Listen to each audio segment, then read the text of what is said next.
Hi, good morning everyone. Andito na naman tayo. Aalis na naman tayo. Galing lang po ako ng bangko. Ngayon, pinapapunta ako doon sa trabaho ko, guys. Yung dati kong trinabuhan na hotel. Pinapakuha ang aking sweldo. Kaya nga lang hindi ko makuha-kuha. Kasi, umuwi ako ng Pilipinas. Ngayon po, pinapapunta ako alas 12. Wala pa alas 12. Saan ako pupunta? Hindi magpasyal-pasyal muna ako, guys.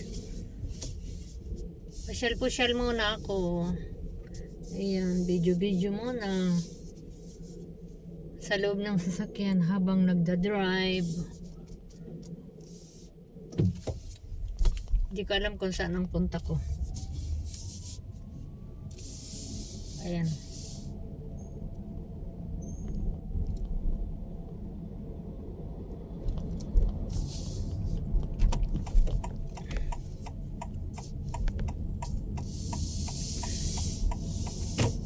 Alis muna tayo. Alas 12 pa daw pupuntahan ko yung sahod ko. Hindi ko kasi nakuha yun, guys. Umuwi ako ng Pilipinas. Kaya hindi ako makapunta ngayon. Alas 12 ba? Aga pa. Mga 10:57 pa lang. Saan naman ako pupunta? Ayan, guys, ipapakita ko sa inyo ang aking dinadaanan. Ayan, guys. Oh. Ayan siya, guys. Oh. Ayan siya, guys. Oh. May sakura blossom na siya. Oh. Sakura blossom. Nadaanan ko. Ayan. Kaya, drive muna tayo.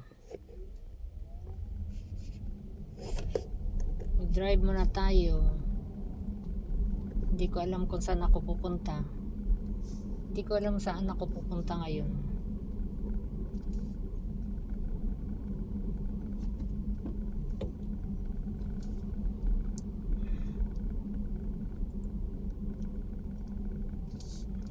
Punta kaya ako sa Ringco Town. Ayan, nagiliparan yung mga sakura. Yung sakura blossom. Nagliliparan sila. Oh.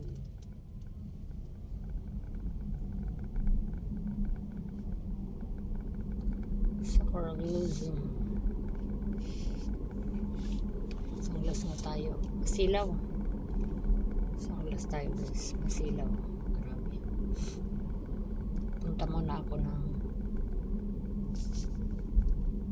Ringco Town.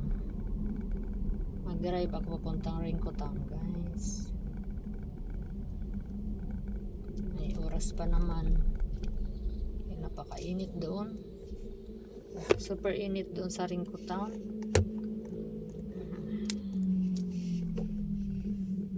Ilagay ko doon yung aking camera. Ilayo-layo ko. Super lapit. Ay, Diyos ko. Wala na. Abutan na ako. Abutan na ako ng stoplight.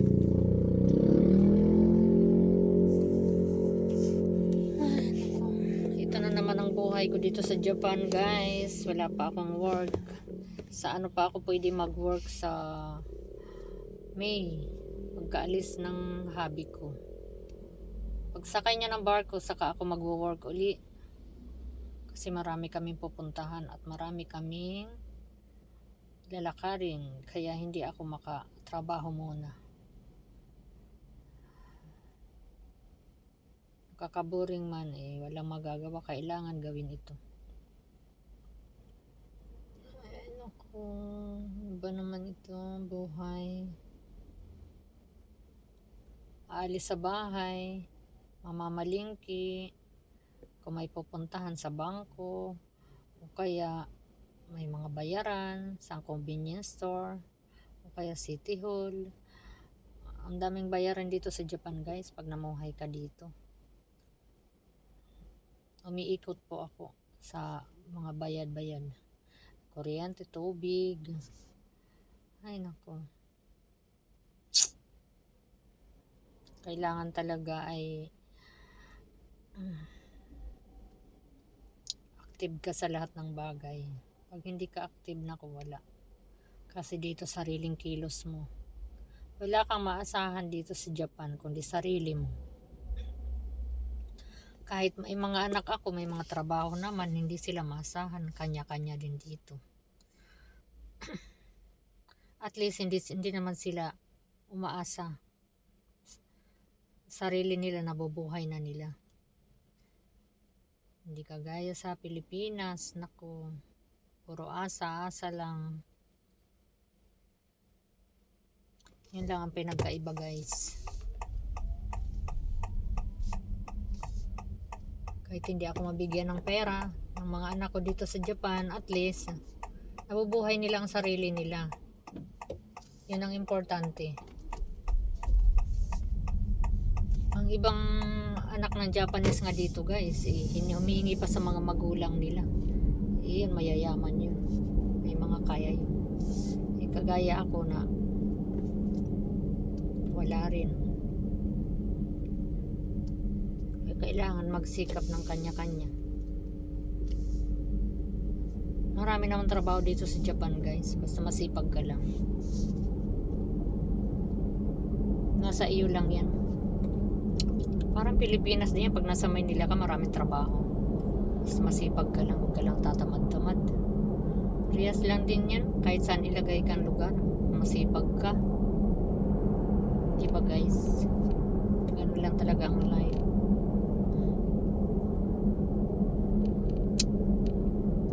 Ayan.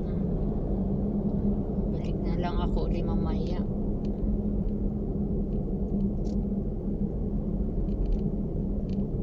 Papunta na pa ako sa Rincotan. Maglakad-lakad muna ako doon. Kahit mga 30 minutes. Drive ko muna itong sasakyan ko, guys. Kasi itong sasakyan ko kabibili lang ito ng December. Tapos umuwi ako ng February sa Pilipinas. Isang buwan ako doon. Wala, hindi pa naaano. Parang sasakyan din sa Pilipinas. Kulang ng takbo. Ito din. Ayan. Kaya nasa Pilipinas ako, guys. Kahit ayaw ko pumunta ng malalayong lugar, pupunta ako. Dadrive ko kasi kailangan Sa totoo lang, guys, mas gusto ko sa loob ng bahay. Bahay, palengke lang. Sapat na sa akin yun, guys. Alis lang ako pag walang makain. Siyempre, mamamalingke. Pero yun, gusto ko talaga mag-stay sa loob ng bahay.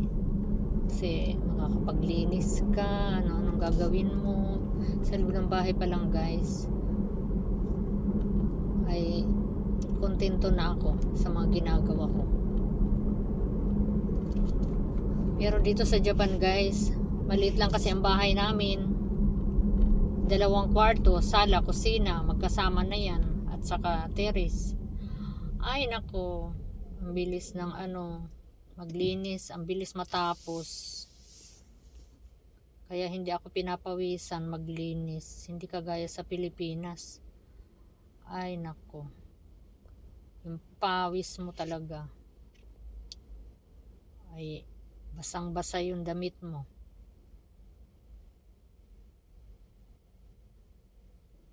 At yung katawan mo talaga may exercise. Hindi mo na kailangan mag-zumba. Pag nasa Pilipinas ako, maglinis lang ako ng bahay, papayat na ako. Dito naman sa Japan, ay nako, kahit anong linis mo ng bahay, hindi ka papayat. Pumapayat ako dito sa Japan, guys. Alam mo kung ano. Sa stress. Nai-stress ako sa loob ng bahay. Pag walang ginagawa. Ayan ang pinapayat ko dito. Walang ganang kumain kasi kulang sa exercise. Pero pag may trabaho ako, guys, dito sa Japan, ay nako, ang dami kong kumain. Grabe. Kaya dyan ako tumatawa pag may trabaho ako dito. Kasi lapang talaga, lapang sa pagkainan. Pero pag walang trabaho, walang ganang kumain, aywan ko. Ano na ba? ano ba, ganun ba rin ba, ganun ba rin kayo guys? Tanong ko nga sa inyo. Kasi itong nararamdaman ko, normal ba ito? O abnormal? Ay, nako. Yan lang. Yan lang, sinishare ko lang sa inyo ang aking life dito. Ayan, papunta na po ako doon sa aking pupuntahan. Ayan guys, papunta na ako dito. Ayan, babalik ta rin ko lang ang aking camera. Ayan guys. Ayan guys. Itong dinadaanan ko guys.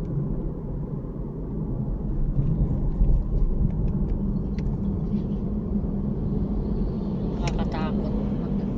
Video pag habang drive ka, nakakatakot. Kailangan ko talaga bumili ng ano, ng steady camera.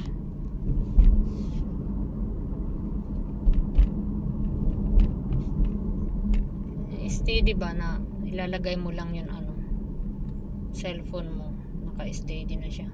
Pero paano mo makikita yung mga ganyan pag naka-steady lang, diba guys? Kaya kailangan pa rin tanggalin. Ay, nako. Sige guys, yun lang. Sige, alis muna ako. Dito muna ako. Yan guys, yan. Maano sila. Yan. Yan guys.